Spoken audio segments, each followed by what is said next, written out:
Welcome back. It's the Gamechanger. So today we're doing a touch-up high taper on my boy Ronald. And believe it or not, touch-up tapers or touch-ups, not tapers. Say that fast. Taper, touch-up, anyway.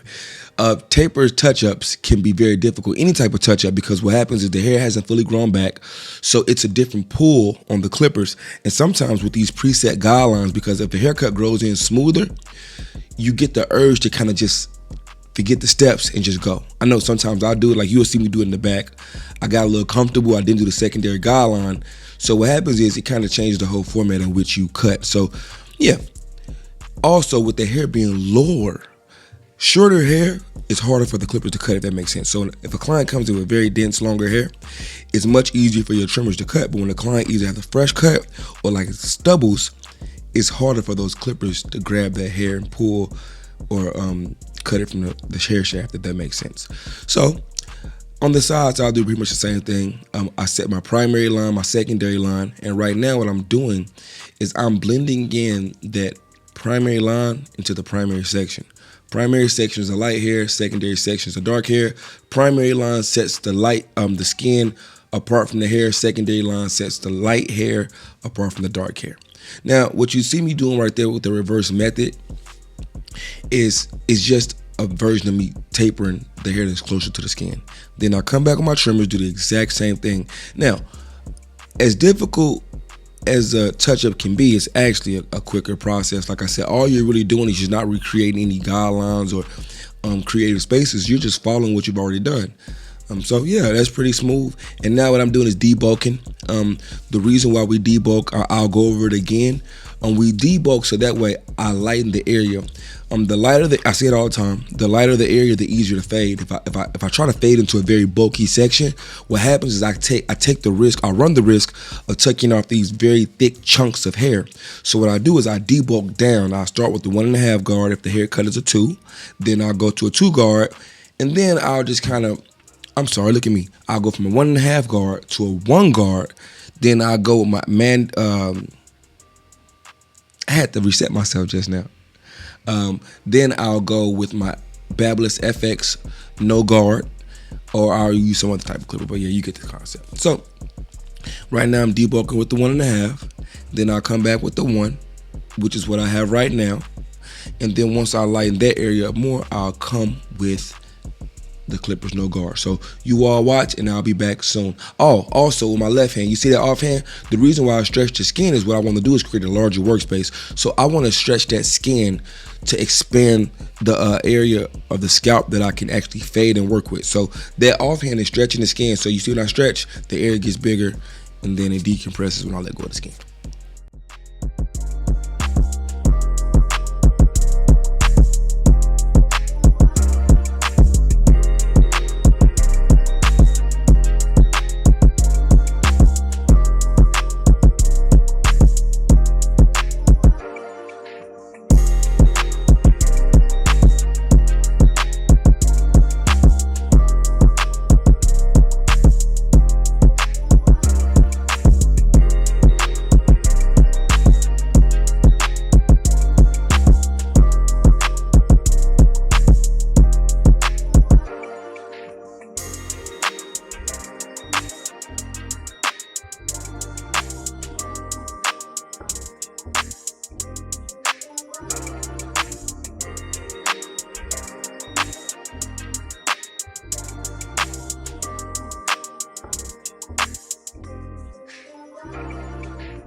All right, so if you notice back here, like I said, it's pretty much clean. So I'm just gonna clean it up. Now what I'll do is I'll put the primary line in. No need for the secondary line or to so much debulk because it grew back in really, really, really smooth. Now what I will do after I blend this section together, there are certain areas of density in that thicker area where those waves are that I'll kind of take out some of that bulk. But it's super simple. Cleanup is super simple. If you cut it, it's funny, right? If you cut it right on the primary cut, a week later, it should grow back in just as smooth. And now you just clean it up and you maintain it. Now, in 2 weeks, I will have to cut it because I have to cut some hair down. It'll grow back quite a bit more, but a cleanup is just a smooth way of just get those transitions back sharp. So back here, I didn't have to do the primary and secondary line. I'll just debulk some of those denser areas, and I'm just fading and blending it back in. So I'll be back when it's time for the edge up.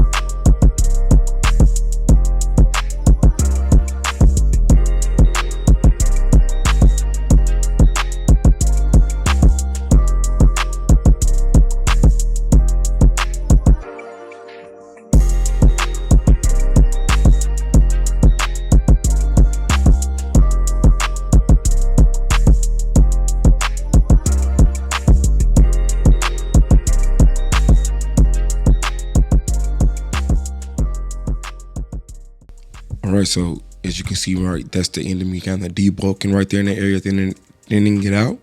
So now that I have the hair laying proper, the taper is nice and clean, I just edge the perimeter of the edge up. Like I said, this is the touch up, so it's pretty much there. I don't want to dig in deeper to add any layer of sharpness, just follow it. And you can tell even on the grow back, like not to continue to compliment the last haircut, but you can just see there's no pushback. Everything is nice and natural. And if you do this consistently, every week or every 2 weeks, it should always look the same. You don't want a lot of grow back because it's just a bad look to grow back. It's just a bad look as it's growing back. So yeah, I really hope what I love about this touch up too, it gives me a chance for you guys to see some of my work and how it grows back in, so you can see how the steps really work and help that grow back. I've always learned that you can tell how good a haircut was by how it grows back. So now what I want to do now, whenever you deal with clients that are wavers, usually they have very thick frontal edge ups. So there's multiple ways to attack it. You can debulk it kind of with the clippers, but if those waves are very compressed, that'll be hard. You can kind of comb through, but again, they'll revert back to that curl pattern. So what I like to do, I like to actually start with the trimmers on that edge up to get the hair to lay proper. Sometimes if the client's hair is very wavy and it moves with the vibration of the clippers, you can leave a little hold and spray something to help keep the hair from moving. And like I said, since this is just a touch up and grow back, I'm just cleaning up the stubbles. I use the edges, line it up, keep it natural. And did y'all see how much grow back he had? None. It was neat. It was very, it was non-existent. And I come back right here. What I'm doing is cleaning the stubble up, making that taper pop. And that's pretty much that. I hope y'all enjoyed the video. It was a nice light session. If I missed anything, let me know in the comments and I can comment on it. The tools that I use in this video, what I'll do, oh, hey, my shave gel, I forgot.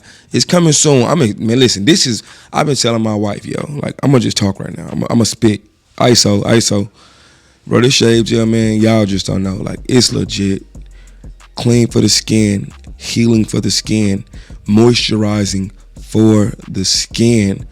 We added hydration properties in there to just kind of, so I'm not just talking.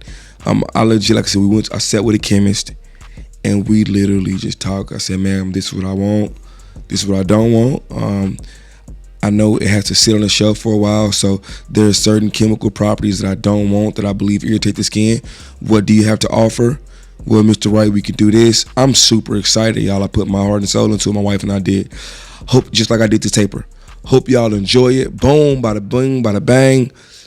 Show my boy the oh, also, I'm doing all this stuff. I forgot. Tapering the little details, man. Little bitty simple things take you to the next level. A slight taper, you know what I'm saying? Reverse target claw method. hit the edges, take my time. Hope y'all enjoy. Stick around, stay tuned. All the clippers I use will be in the link in my description.